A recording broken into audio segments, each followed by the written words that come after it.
Greetings, Musa. How are you doing? I'm okay, and you, Musa? My namesake. Yeah. Yeah, exactly. Thank you Okay. for attending, and we are excited when an organization that has been originally doing child protection alone is interested in seeing to it that they are part of the broader child rights discourse, not necessarily child protection only. So thank you so much for being part of this. We appreciate. Okay, thank you, Musa. Next person was there?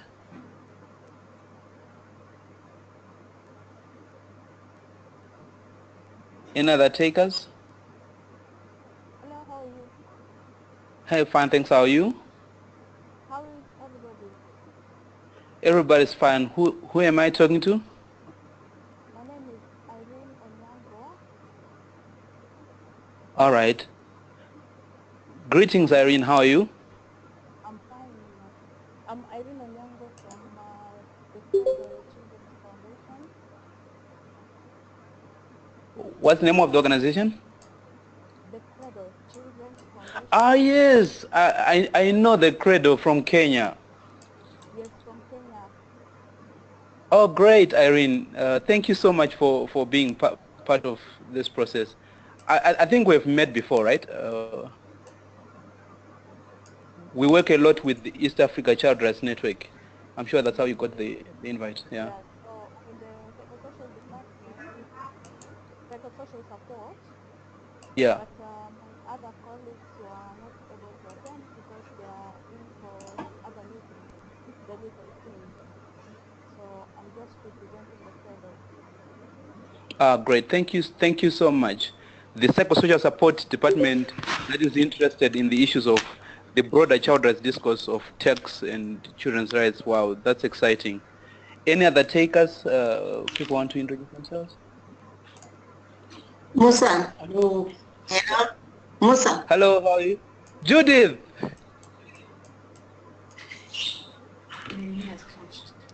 Hello?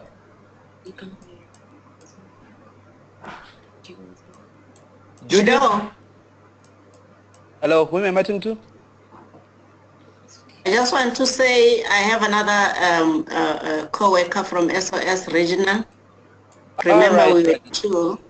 So there's Mandla. His name is Mandla. He's our auditor, regional All auditor. right. Oh, great.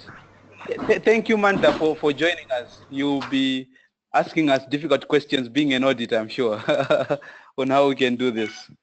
And we look forward also to your input on how the child rights, we the practitioners working with you, the auditors, can make our work easier and better and more comprehensive in scope.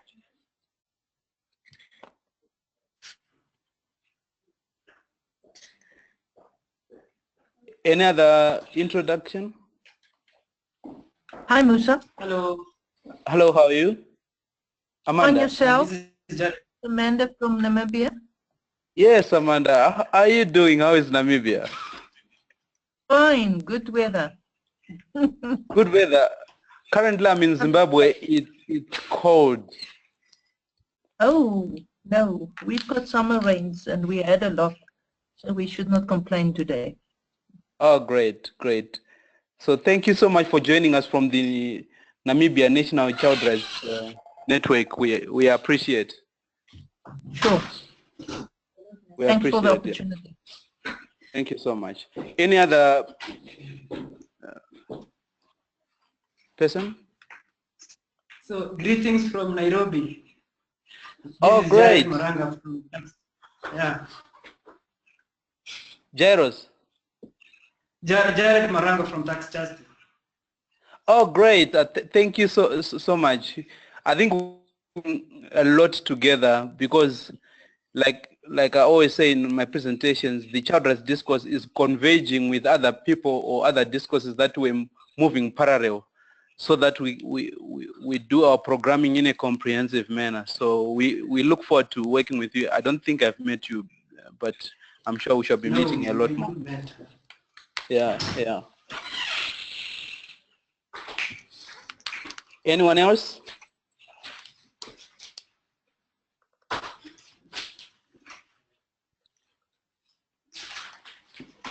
All right. I think in the interest of time, Pamela and Cephas,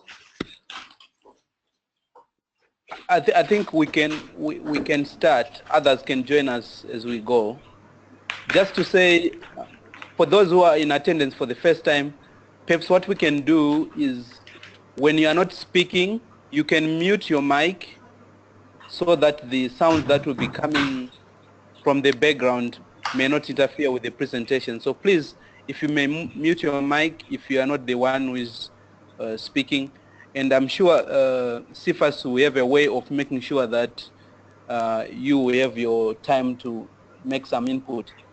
So for those who are interfacing with CRINSA for the first time, we are the Child Rights Network for Southern Africa, and our vision is a Southern Africa where children's rights are respected, protected, and fulfilled.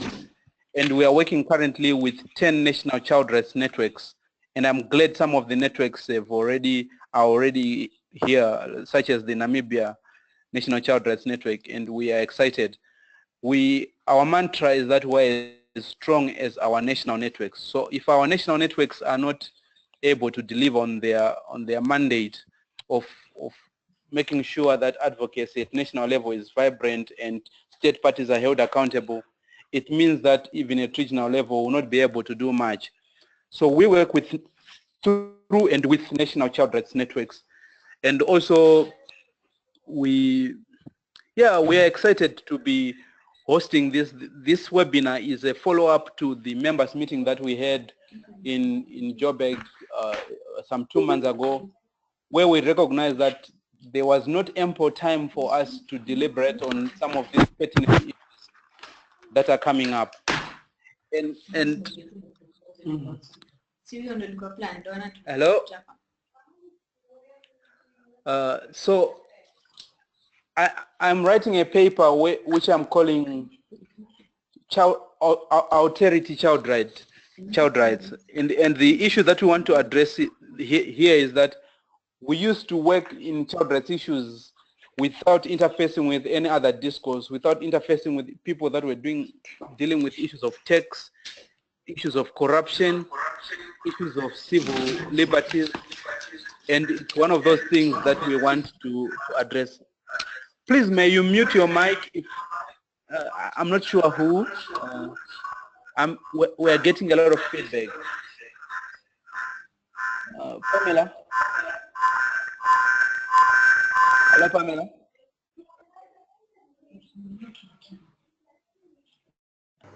Hello?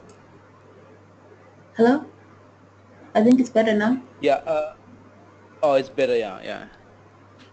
Yeah, so I was explaining for those who are joining us to say the child rights discourse has shifted. We are no longer talking about issues of children's rights in isolation. We now recognize that issues of children's rights are related to other issues such as corruption. We have someone who would do us good by muting their mic if they are not speaking. Yeah. So issues of children's rights are now related with issues of corruption, are related with issues of governance. So we cannot do child rights authority where we are by ourselves and we are othering those who are doing programming in other discourses. So we need to work together. So this is the essence of why we are doing this webinar, to appreciate that the child rights discourse has shifted, and through its shifting, for us to do comprehensive programming that is systematic, it needs all of us to interface with the private sector, with those who are working in other thematic areas of development work. So this is why we are working on getting into a partnership with Tax Justice Network, who are experts in issues of tax, but now are going to be blending it with issues of children's rights to see one of the key issues that we have been grappling with in the discourse of public investment in children is the increase of the fiscal space. How can we increase fiscal space so that the resources that are allocated to issues of children are more, hence the issue of tax. And in the context of Africa, particularly Southern Africa, it's one of the key issues that we have to grapple with, considering the fact that most of the economies perhaps more than 50% are in the informal sector, you know, and how do we leverage that? How can we take advantage of that to make sure that, or how can we lobby our governments to come up with mechanisms that can harness those challenges that we have in our context to make sure that issues of children's rights receive adequate funding? So there's no better person who can speak about these issues than the people who focus on tax in Cephas from Tax Justice Network. And I see there are several colleagues from that organization that have joined us. And we look forward to your insights. And I think we'll engage with your presentation as well through the plenary when we shall open. I think we give you the floor to educate us so that we can engage. Over to you, Cephas and Pamela.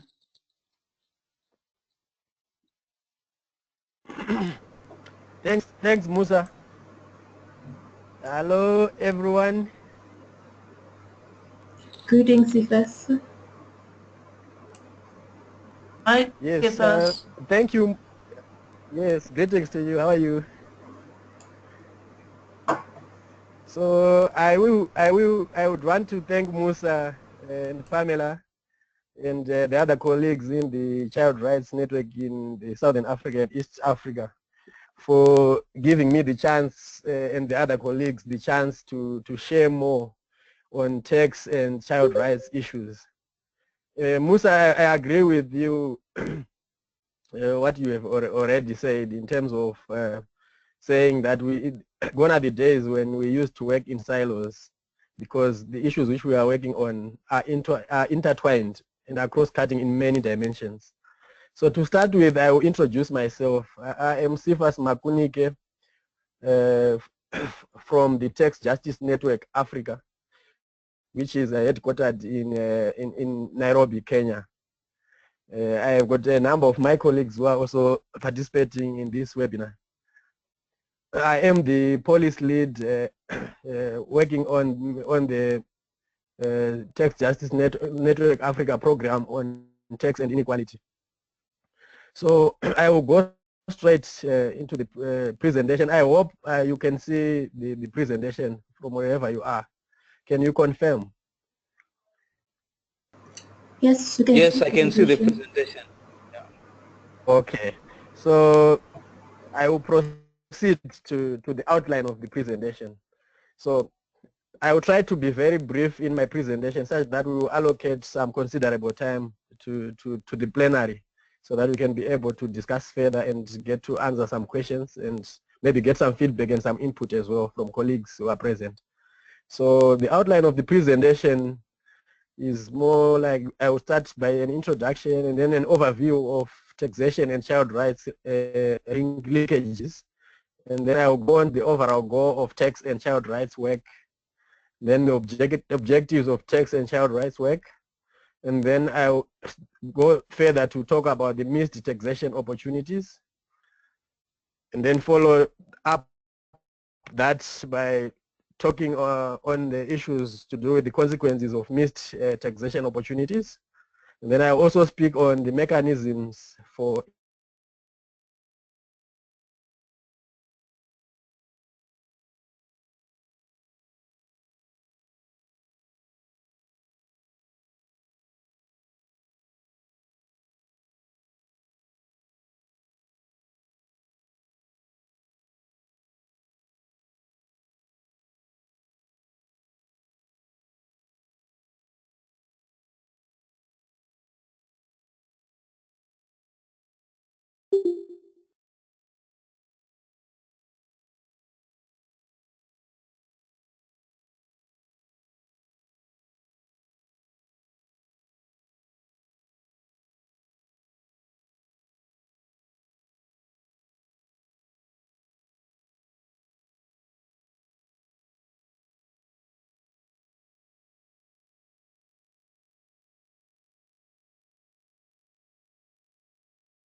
Colleagues, I think Cephas is having a problem with his internet, but we'll try to get him back and continue with the webinar shortly.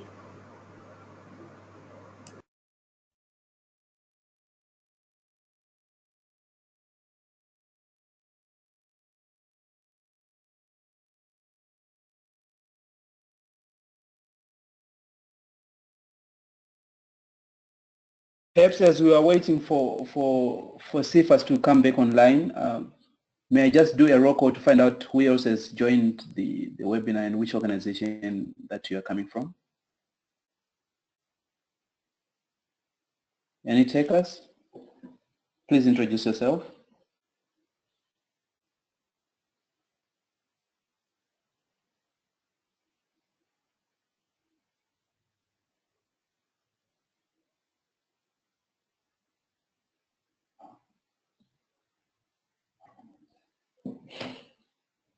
Hello? Anybody online?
Nice. Hello?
Hello? Yes, sir. Can you hear me now? Yes, we can. Colleagues, can you confirm?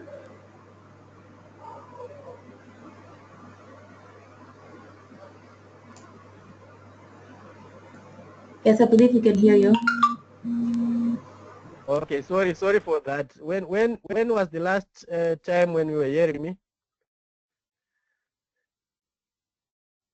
We're going through the outline for the presentation. Oh, sorry. I spoke quite a lot without you guys. Sorry for that.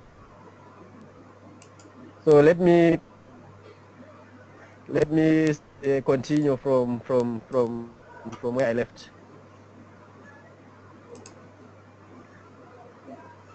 Are you still able to see my slide?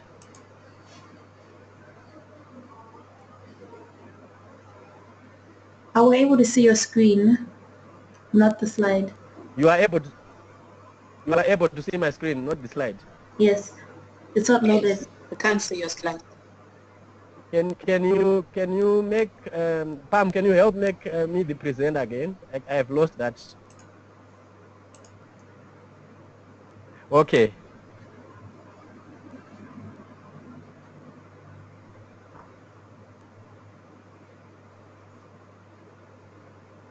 I hope now you can see my slide.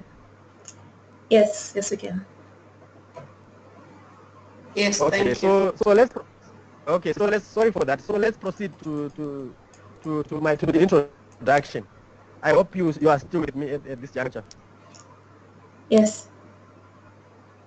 Okay, so I began by introducing what a text is. I had actually gone through almost the whole introduction without you guys. Sorry for that. So I said a tax is an involuntary fee charged or levied by a government on a product or income or activity.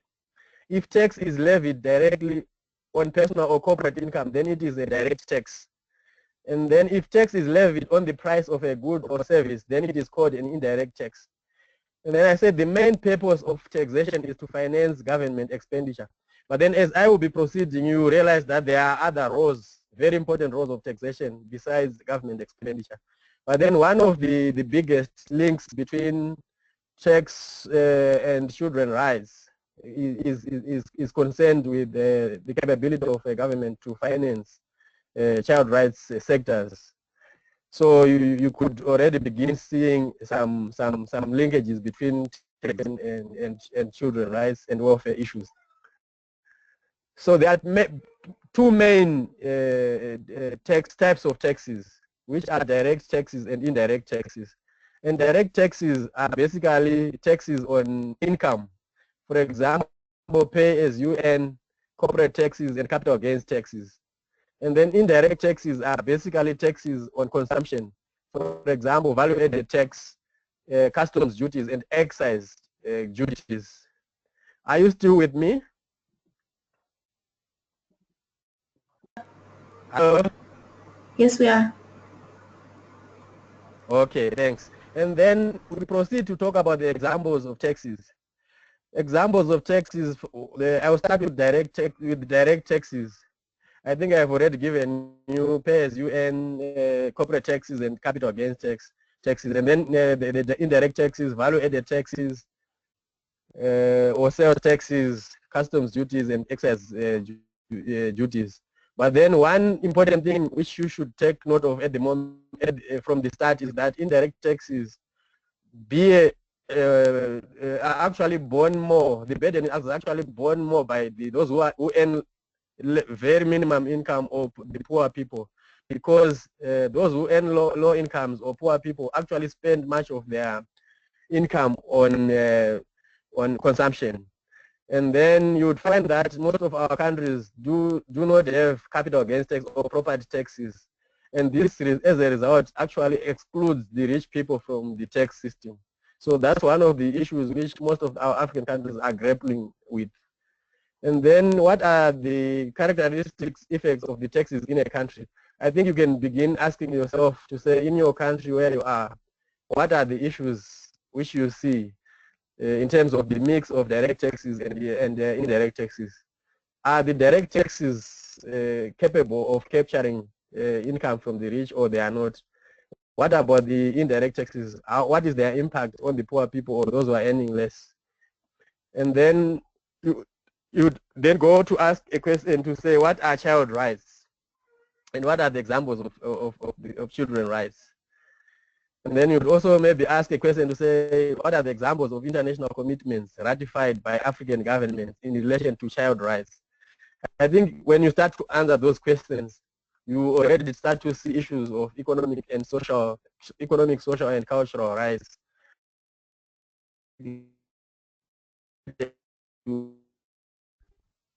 Let's proceed to the next slide, which is giving an overview of tax justice. So in brief, tax justice is economic justice, and therefore it is a human rights issue. So child rights, for example, right to education, food, social security, as enshrined in a country's constitution as per international commitments, for example, Article 4 of the United Nations Convention on the Rights of the Child, and also the African Charter on the Rights of the Child, Abuja Declaration on Health, and maybe other international domestic commitments are actually human rights. And then I would also want to further introduce you to the link between tax and human rights by attempting to highlight the roles of taxation. And these roles of taxation, there are four main roles of taxation. One of them I have already spoken about it, which is revenue raising. So one of the roles of tax is to raise revenues.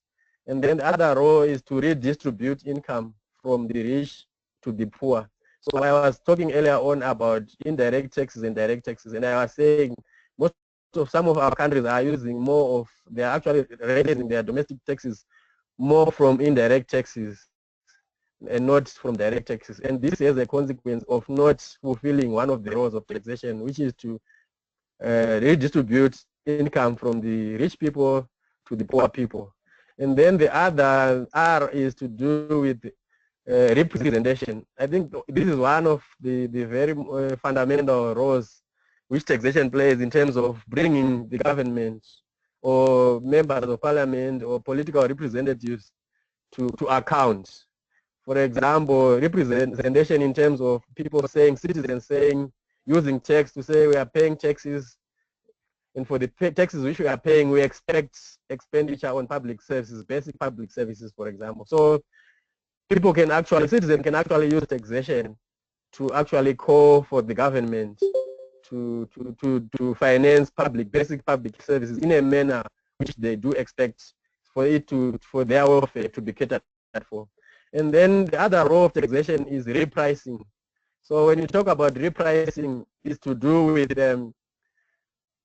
for example, changing the behavior of economic actors in a way that contributes positively to the economy. For example, you have heard about taxes on tobacco or alcohol, for example, when governments use such excise duties to try and reduce the consumption of those goods. And maybe at times carbon taxes and other taxes which can make companies change their behavior in terms of disposal of refuse or disposal of carbon emissions and something like that. But then usually when the government does that in terms of tobacco and alcohol, usually is to do with then using the funds which they collect from those excise duties to fund the health sector. For example, they realize that when someone is smoking or drinking alcohol, there are chances that they can be affected by cancer during the course of their life. Or if they drink alcohol, there are chances that they can actually be affected by diabetes during the course of their life. So the role of that money is to be to actually finance the health sector so that it can be able to cater for such eventualities in the economy. maybe let me just find out whether you are still with me as well again. Yes, Cephas, we can still hear you. Okay, thank you very much for that. And then let me go forward to say there is this issue of fair taxation. I think this is one of the most critical aspects of tax justice. So when we advocate for tax justice, we are basically saying we are calling for fair taxation across the world. But then fair taxation has got some components. So we have tried to come up with some components which we feel if they are observed by our governments, they can actually create a situation where tax can be called to be fair. So these are progressive tax system, for example, and the progressive tax system, as I highlighted earlier, actually makes sure that those who earn more pay more than those who earn less. So if you look, for example, at a pay as you earn, you already look at the tax tables, pay as you earn tables, and see whether they are in such a way that they allow progressively for people who are earning more to pay more, and those who are earning the same income to pay the same taxes. And then they should also allow for a minimum or a certain threshold where people should not pay any taxes. Usually, it should be benchmarked by the poverty datum line in that country. And then the other component of a fair tax should be sufficient revenues. So what this means is that the government should actually be able to raise sufficient revenues to finance development or to finance basic public services. And then these sufficient revenues has what to do with the distribution of the revenue as well, to say the contribution, what type of taxes are contribute, the ratios of contribution of each tax to total tax revenues. It is very important. But then one thing which I would want to highlight immediately is that we have seen that in most countries, indirect taxes contribute or makes the highest chunk of total tax revenues. And that already means that it burdens the poor people more than the rich. And this means that predominantly it will be consumption taxes are contributing more than direct taxes such as corporate taxes. And this is quite problematic. And when you talk about this in relation to children rights, you already see that it actually takes more from the majority of the people who are the poor or those who are the disadvantaged, like women, the elderly and the disabled. And this actually results in these people failing to actually send their children to school or providing some medical services for their children. And then you also look at well-governed tax exemptions. I think this is another very important component of a fair tax system, where we have seen governments giving tax exemptions to big multinational companies at the expense of using that foregone revenue to finance basic public services. And then the other component of a fair tax system is effective tax administration. So this is another very important aspect where we see tax administration not being at times using so much money than what is being collected. Or at times there's quite some big issues to do with corruption and so forth, which the other issues are to do with skills. At times we see that the people are not in the tax or administration are not that skilled to be able to tackle some taxation issues, for example, transfer pricing issues in corporate taxes. And as a result, the government actually fails to collect sufficient revenues for them to be able to finance basic public services. Another component of a fair tax system is pro-poor government spending. I think this one is a very important aspect as it relates to the subject of tax and child rights, in that proper government spending actually prioritizes expenditure in basic public services such as health, education, and social protection. And as we are all aware, these are so much very key pertinent to the fulfillment of children rights and welfare. And then we go on to accountable public finances. And accountable for public finances, basically what we are saying is it is very important in any tax system for the government to be able to report and also be transparent on the public finances which they raise and even in the expenditure. So basically those components which I have spoken about are very key and fundamental for us to be able to achieve tax justice and maybe a fair tax system overall. And hence also the guaranteeing of human rights. So proper expenditure actually guarantees investment in children-focused sectors, for example, health, education, and social securities. Earlier on, I highlighted issues to do with international commitments or domestic commitments which our government have actually subscribed to or ratified. For example, the Abuja Declaration, which stipulates that governments should actually spend 15% of their GDP on health. But then experience has shown that across Africa, there are very few countries which are meeting those requirements. Even the Dakar commitment, which actually prescribes that government should spend 90% of GDP on education. So those are some of the issues when we are doing our work, which are very important for us to be aware of and call our governments to actually be able to put more effort in terms of trying to meet or surpass those benchmarks which they've already subscribed to. I will move on to the next slide, which talks about the overall goal of tax and child rights work. I hope we are all still together. Again, let me just do a check again. Yes, we're still all here. Hello. We're all here. Oh, yes, thanks. So the overall goal of tax and child rights work is to inspire concrete actions by governments in Africa to enhance domestic revenue mobilization through taxation and to ensure that children get their fair share for every marginal increase in revenue. It's a very important goal, but then for us to be able to achieve this goal, it means we need to make concerted efforts to work together. Like what Musa highlighted in his opening remarks to say, it is high time that we realize that we need to work together for us to be able to meet our mandates. So as we talk about the rights and welfare of the children, in my view, it is apparent that we should also be able to push the issue of domestic revenue mobilization for any aspirations on children welfare and child rights to also be funded or financed.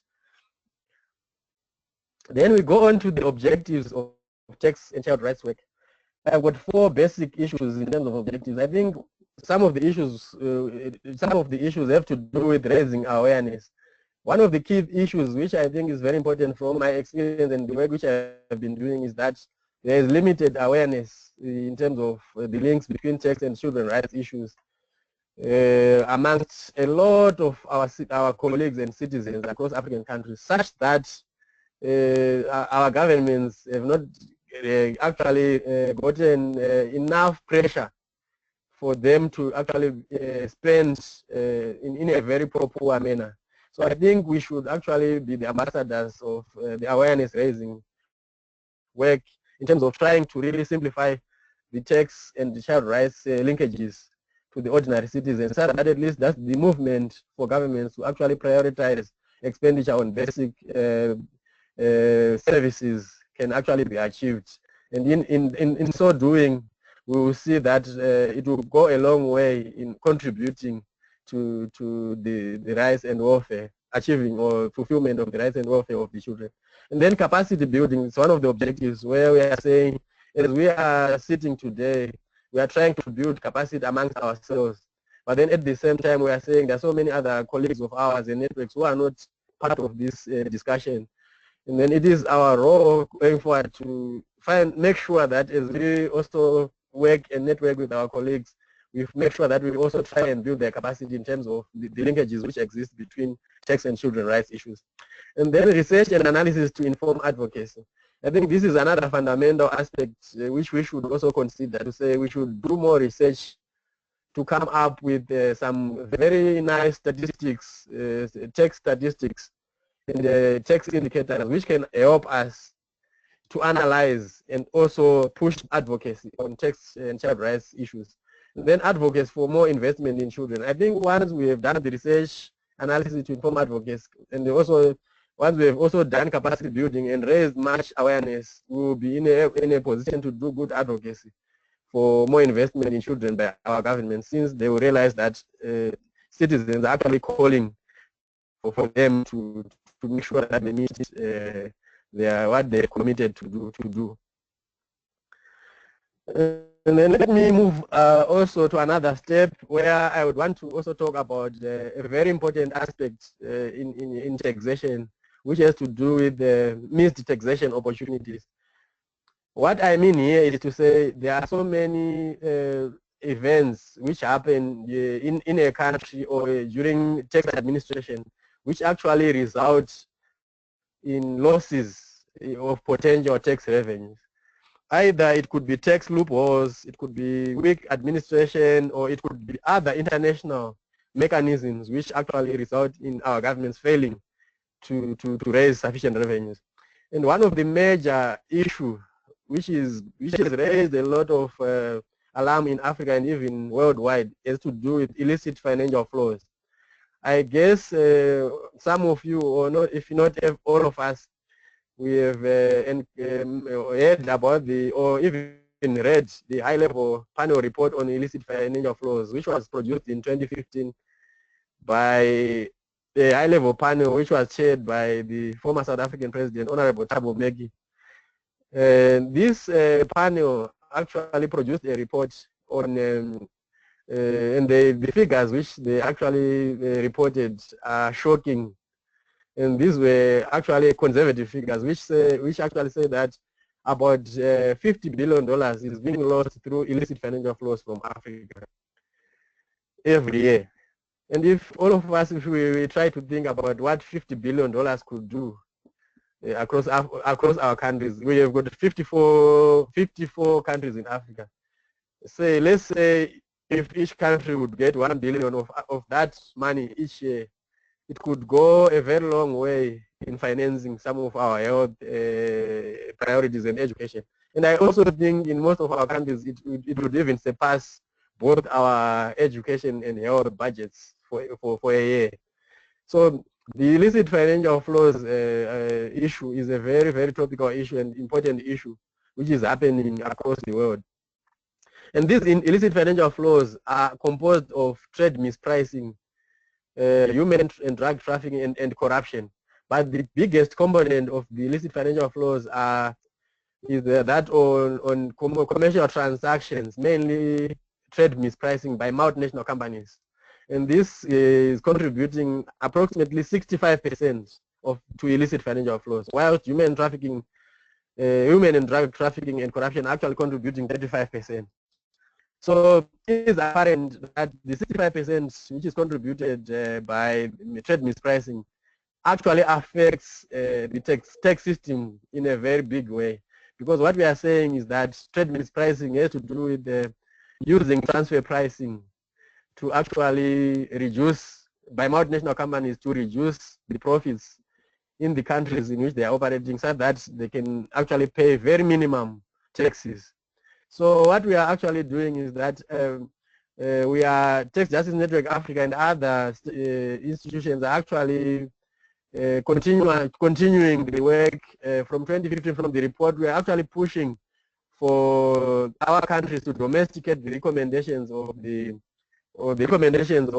report, to say our governments would actually domesticate some of all the recommendations so that stop illicit financial flows can actually be addressed. So it's one of those agendas which I think we could take together and push for it together for us to be able to achieve the strengthened tax system which can actually raise sufficient domestic revenues to finance public services. So we actually, if you can see on my slide, there's this Stop the Bleeding. There's a Stop the Bleeding part on the top left. So it's a campaign which Tax Justice Network Africa is leading to actually stop or end illicit financial flows. So what illicit financial flows do is just to erode the tax base by allowing multinational companies to shift profits from high tax jurisdictions to low tax jurisdictions. So most of the issues has to do with the African countries being affected so seriously by this shift of the tax base. And then what are the facilitators? The facilitators, some of the facilitators of illicit financial flows are tax incentives, double tax agreements, bilateral investment treaties, and trade agreements, which our governments continuously sign. So the issue is, like what I was saying earlier, I want to say effective tax administration is required. So it means if there is no effective tax administration or policy making, there are bound to be loopholes in terms of double tax agreements and bilateral investment treaties, for example, which our governments and tax authorities do sign or enter into. And at times, the tax incentives which are being issued are not well governed. There's no governance, proper governance in most of our countries. So those are some of the issues which we need to engage further with, so that we understand more about them, and then we can be able to engage more, so that the tax system can actually be strengthened and also result in a realization of greater tax revenues to finance basic services. I will proceed to the consequences of missed taxation opportunities. So as I have rightly said, that taxation opportunities, if they are missed, it means that the government actually will not be able to get enough revenue to finance basic services. I think it's one of the major issues in the subject which we are talking about today, to say if the governments cannot raise sufficient revenues, then they cannot be able to finance basic public services, which has got a big effect on the fulfillment of the rights and welfare of the children. So you would actually recall the third Financing for Development Conference outcome documents and the Africa's Agenda 2063, which actually emphasizes on the centrality of domestic revenues mobilization to finance Africa's development and economic transformation.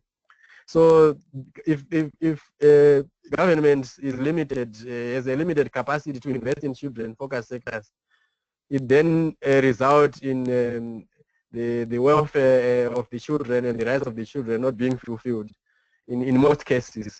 So it's a major challenge. I've just picked that one because it's the one which is directly related to the welfare and rights of the children. But then you see that there are many other consequences which mixed taxation opportunities can actually result to.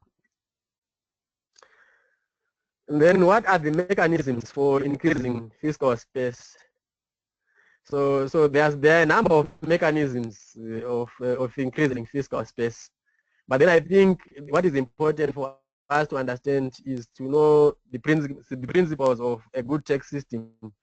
And I think once we understand the principles of a good tax system, we can easily then say, okay, if we want to increase the tax base, what are the issues which we can do? Because you can't just say we need to increase the tax base and then forget about the principles. Because as I highlighted earlier on, our governments are more and more moving to use consumption taxes or indirect taxes to increase the tax base. But then at the end of the day, they actually result in even deeper complications to children or to the people who earn less, or the poor people, at the benefit of the multinational companies and the rich people. So some of the principles are to do with equity.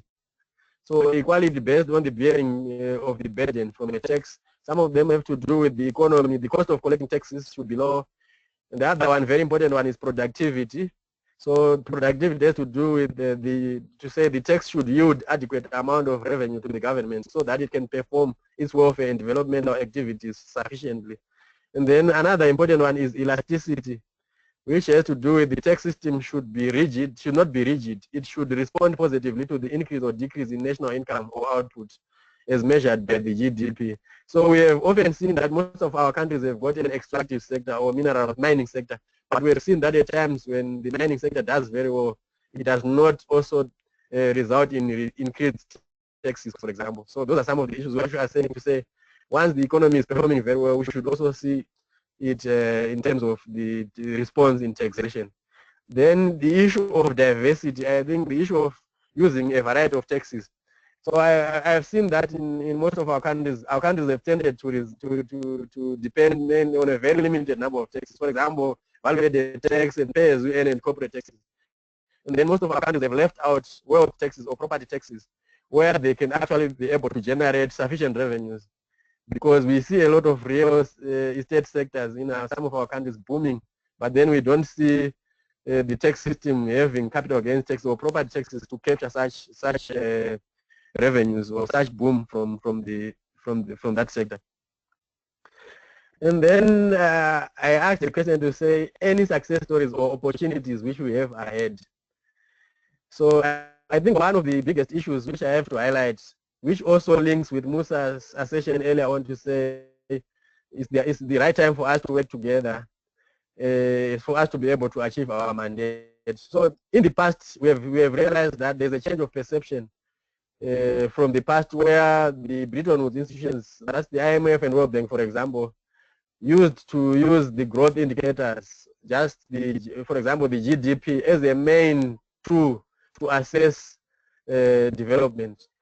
But then we have seen that over the few years, the past few years, they have changed their way of doing things to use development indicators. So we see the new narrative on the use of growth versus development indicators. And this is envisaged to play an important role in addressing economic and social rights inequality issues. So we now see the World Bank and the IMF, for example, working on gender and inequality issues. So I think this shows their realization that they cannot talk about tax issues or economic issues without talking about development issues. So we already see that development issues actually capture economic, social, and cultural rights, where human rights actually fall.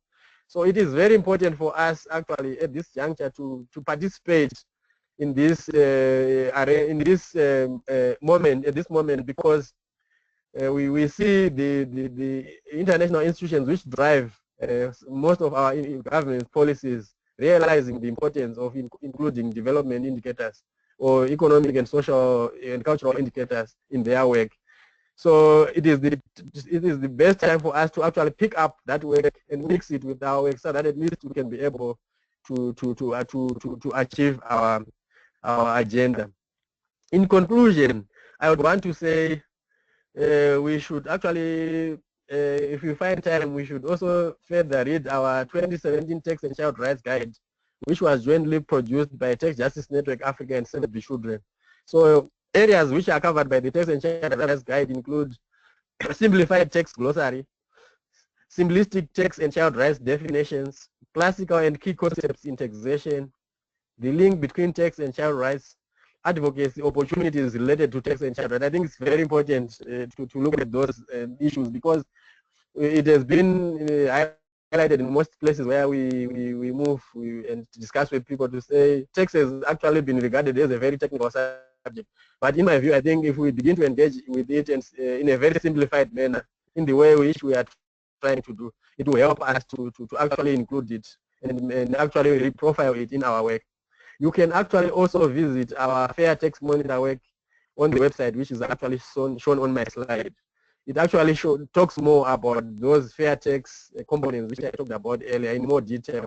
And there are examples of countries like Uganda, Senegal, Bangladesh, and Pakistan, which show how they are performing in terms of those indicators.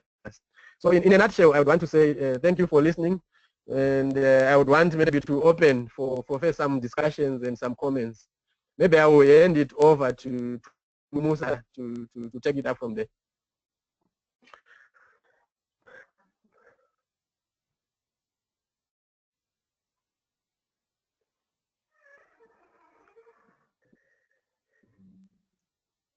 Hello. Hello, Cephas. Thank you so much for your presentation. Okay. It has been very informative, I believe. We can all agree on that. I think there was a question earlier on the 4 Rs, the 4 Rs of taxation. Maybe you could quickly just go over that, and in terms of how it can connect to the objectives of tax and child rights, in terms of awareness and capacity building on those issues. Okay. I think the fundamental important thing about the 4Rs is to do with when we talk about the 4Rs, I said the Rs represent revenue, redistribution, repricing, and representation. So I think if we begin to popularize that issue of saying what are the roles of tax, it will bring a lot of information to people who are paying taxes. The majority of people who are paying taxes to an extent where they begin to realize that tax has got a big thing to do with their lives. So for example, if you say tax has to, if people get more and more aware that tax has to do with revenue collection, I think they begin to understand the importance of pushing or engaging with the government to say, we are paying taxes, are we really seeing revenue being collected? So at times, do we really know what the government is collecting and what it is using the money for? And then redistribution. I think it is very important to note that there is this pay as you earn or personal income tax. So redistribution as one of the roles of taxation means that we have to see the pay as you earn being able to redistribute income from the rich people to the poor. So we need to engage with the pay as you earn tables, for example, in our countries to say, are they really making those who are earning more pay more in a progressive manner? Are they also making those people who are earning the same income to pay the same income? And are they also allowing for those people who are earning from the poverty line going down not to pay any taxes? And then the redistribution aspect goes further to say, are there any other instruments which the government is using to take money from the rich people and redistributing to the poor? For example, you look at wealth taxes or property taxes. Is the government being able to the income which is being generated by the rich people from the property taxes so that they can be able to use that money to finance public services or even to use other measures which the government can use? For example, those grants which other countries use to pay to give those people who are not employed, for example. So those are other issues which are very important for people to get engaged with. And then representation. I think most of us or most of the citizens are not aware that they can actually be able to use taxation as a way to call the government to account. So in developed countries, you see that when citizens say we are no longer paying taxes because we don't see our health or public services being financed very well, you already see that the governments do a very, very big change in terms of trying to make sure that they do that, because they know that once people don't pay taxes, then they cannot also raise money for them to finance anything or for them to be able to run the government. So that's some of the issues which are very important. And in the repricing aspect, I think it also helps the government to also push other activities which are being done. For example, carbon emissions and other dumping and other issues which are being done by other economic operators. I think the government can actually be using such the taxation as a weapon to bring those companies to account, and at the same time enabling the government to collect more revenue to finance basic services. And the other issue is when they are collecting carbon taxes or excise duties from alcohol or tobacco, we should also see the government financing the health sector so that it can be able to treat those people who will be suffering from diseases such as cancer and diabetes, which are caused by smoking and which are actually and alcohol as well. So those are some of the issues which are very important for us to begin to understand that those roles and then how they implicate on the day-to-day life of any citizen in any country. Thanks.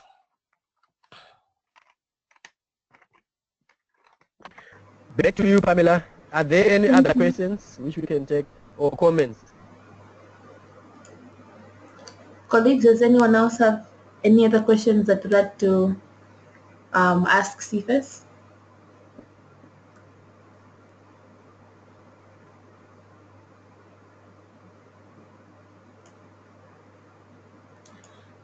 Cephas, you mentioned the tax and child rights guide.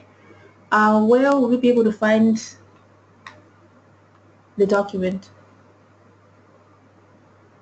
Okay. Yeah, Pam, if you talk to Musa, you will be able to share that with you. I actually shared it during the CRINSA conference last time in Johannesburg.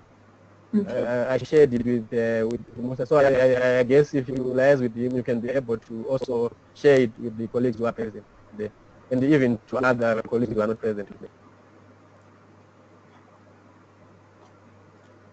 Thank you. Colleagues, anyone else has anything for Cephas while he's still with us? Good afternoon, Pam. Hi, it's Yvonne, Save the Children. Good afternoon, Yvonne. Hi, thank you so much, Cephas, for giving us an overview of the tax and child rights work. And as Save the Children, we're really happy to be supporting issues around awareness raising and capacity strengthening of CSOs in terms of influencing CSO advocacy work around taxation and its implication on child rights. But I wanted us to speak into the entry point of taxation issues within the SDG framework. Has Tax Justice Network Africa been doing anything in terms of guiding state parties and also similarly CSOs on how they could advocate on positive taxation modalities for the implementation of the SDG goals? Thanks.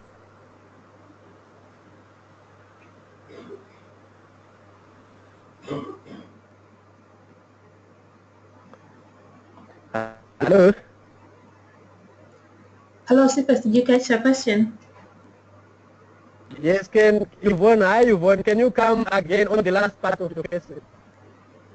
All right, so we were just asking, like, are there any frameworks that TGNA is developing to guide state parties on taxation modalities that would influence the SDG goals implementation? Yes, thank you, Yvonne, for your comments and the question. Yeah, as you have rightly said, the SDG agenda, I think is one of the most important agenda which has to do with financing for development. And I think the SDG goals touch on issues which have got a lot to do with the rights and welfare of the children. But then I think what we have raised is a very important. We are working on various fronts. One is the tax and inequality issue, which I have talked about, and then the tax extractives issue, and then the tax and investments, as well as the international tax issues. But then basically what we are doing is the SDG agenda talks about domestic revenue mobilization as one of the very key components of providing the means of implementation of the SDGs. So our main work which we are doing and which we have been doing is to try and advocate for the strengthening of domestic revenue mobilization from a national, regional, and an international level, because we have realized that the international tax framework and finance framework is not moving with the times. It's actually lagging behind the innovations in the tax and financial system to an extent which has resulted in issues to do with, for example, the illicit financial flows, which I've talked about, which resulted in base erosion and profit shifting, for example.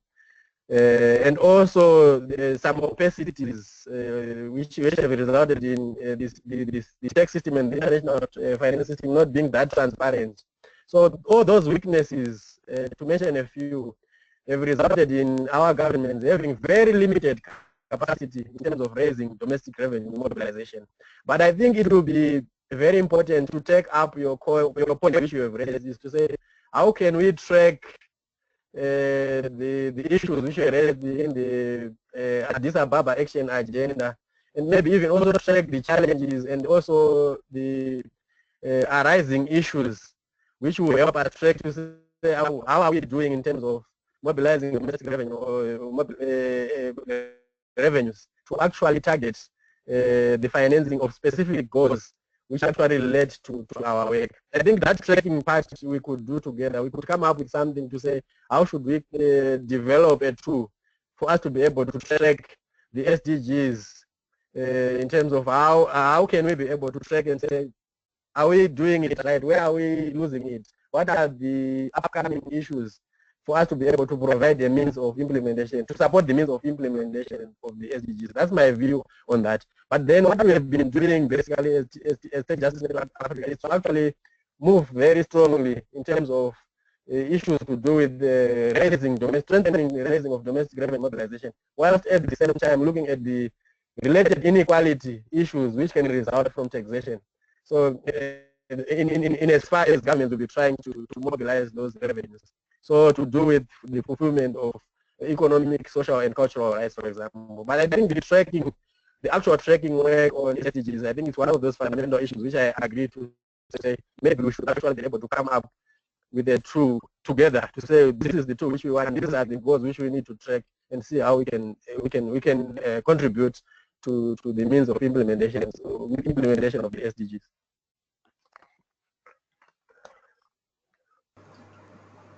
Thank you so much, Cephas.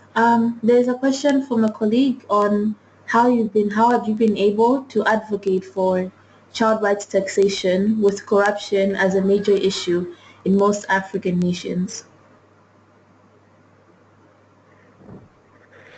So what we have been doing, that question, thank you for that question. I think what we have been doing, we have what we call the Stop the Bleeding campaign. The Stop the Bleeding campaign is a campaign which TJN is leading, and we are working with other organizations. And then what it does is it is actually advocating for African governments to domesticate the recommendations of the high-level panel report on illicit financial flows from Africa. And if you look at the reports, the recommendations, if you look at them, they include issues to do with corruption and what our governments should actually be able to do to fight corruption. So I think if you are interested, you could we could talk further afterwards, and then maybe link you to our work which we are doing on a Stop the Bleeding campaign, and even any other ideas which you might have, which can actually help us to move together in terms of seeing how we can contribute to closing the illicit financial flows and maybe enhancing the domestic revenue mobilization. Okay, hello, Cephas. Yes, hi. Yes, so how do I connect to you? How do I connect to the campaign so that I can get to understand this? Yeah, our advocacy and campaigns officer was on this discussion, but since she has just left, maybe she is now like in Nairobi. It's well after 5 now. So what you could do is you could speak to Pam. She could give you my email address, and then from there I can connect you to myself and my other colleagues, and especially our campaigns officer, who is directly working on the Stop the Bleeding campaign. Okay, that would be good. Okay, thank you so much. Hello. Hello. Hello. We can hear you. Hello, my name is Henry from Harare in Zimbabwe. Hello, can you hear me? Yes, hi Henry. Hi, how are you? Yeah, I've got a question for our presenter. Before we even begin to advocate for the widening of the tax base, are we not better off by first addressing the issue of public resource management systems in our countries?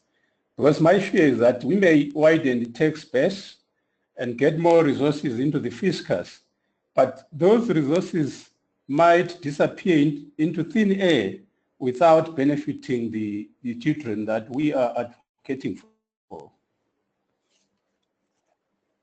Thank you, Henry. You have raised a very important point, and I think I acknowledge that point.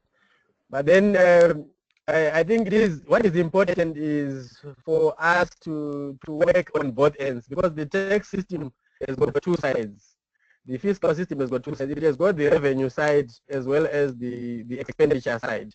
So which has to do with the expenditure side, which has to do with actual spending and also public finance management, financial management.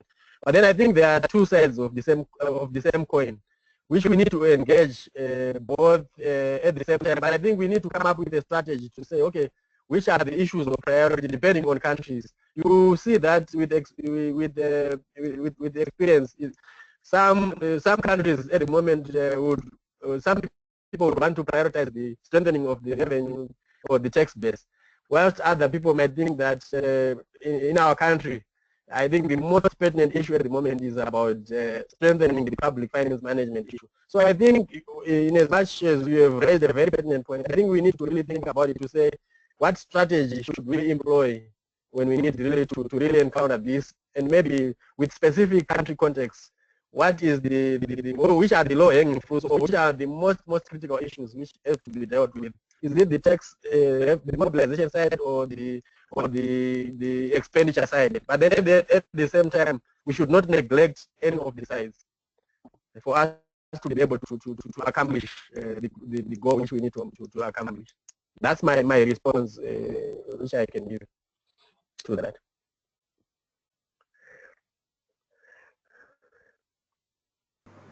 Thank you, Cephas. Is there anyone else who would like to ask Cephas a question or offer a comment?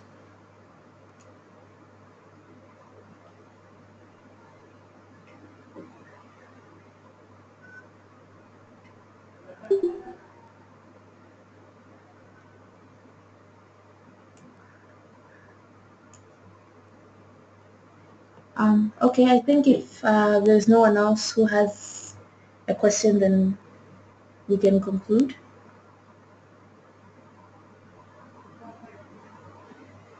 Cephas, do you have any final words for us?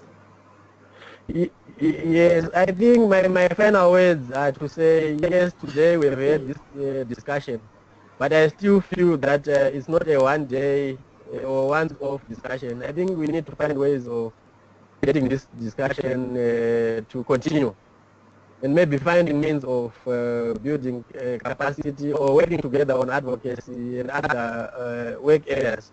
For example, we are actually working on trying to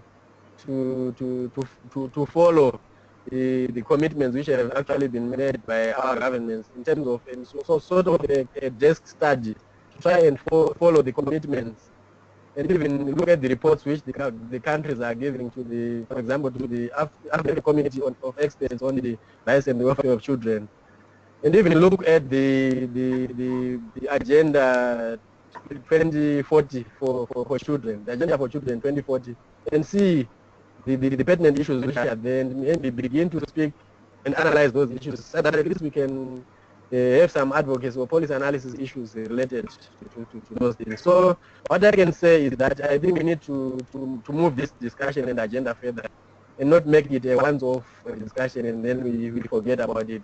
Maybe I would leave it to you, the coordinators of this thing, to say maybe you would need to find a way of making us realize.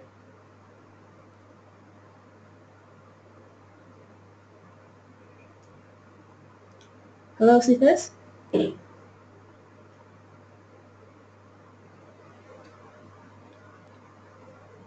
Hello?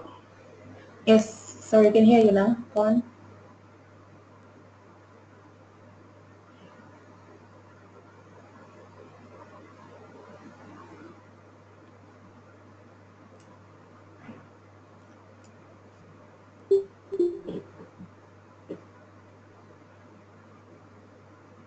Okay, colleagues, thank you so much for joining us for this webinar. I hope it has been informative and that we've been able to learn something and get ideas from Cephas. And we thank Cephas for his time and for allowing us this opportunity to learn from him and his experiences in this work. And in what he said, we agree in what he said, that this is a continuous learning opportunity, and we look forward to ways in which we can expand on what we have started here today. Thank you so much for being with us. And I will send my email so that you can, if anyone needs to get in touch with me about how to contact Cephas, then I can provide you those details. Thank you.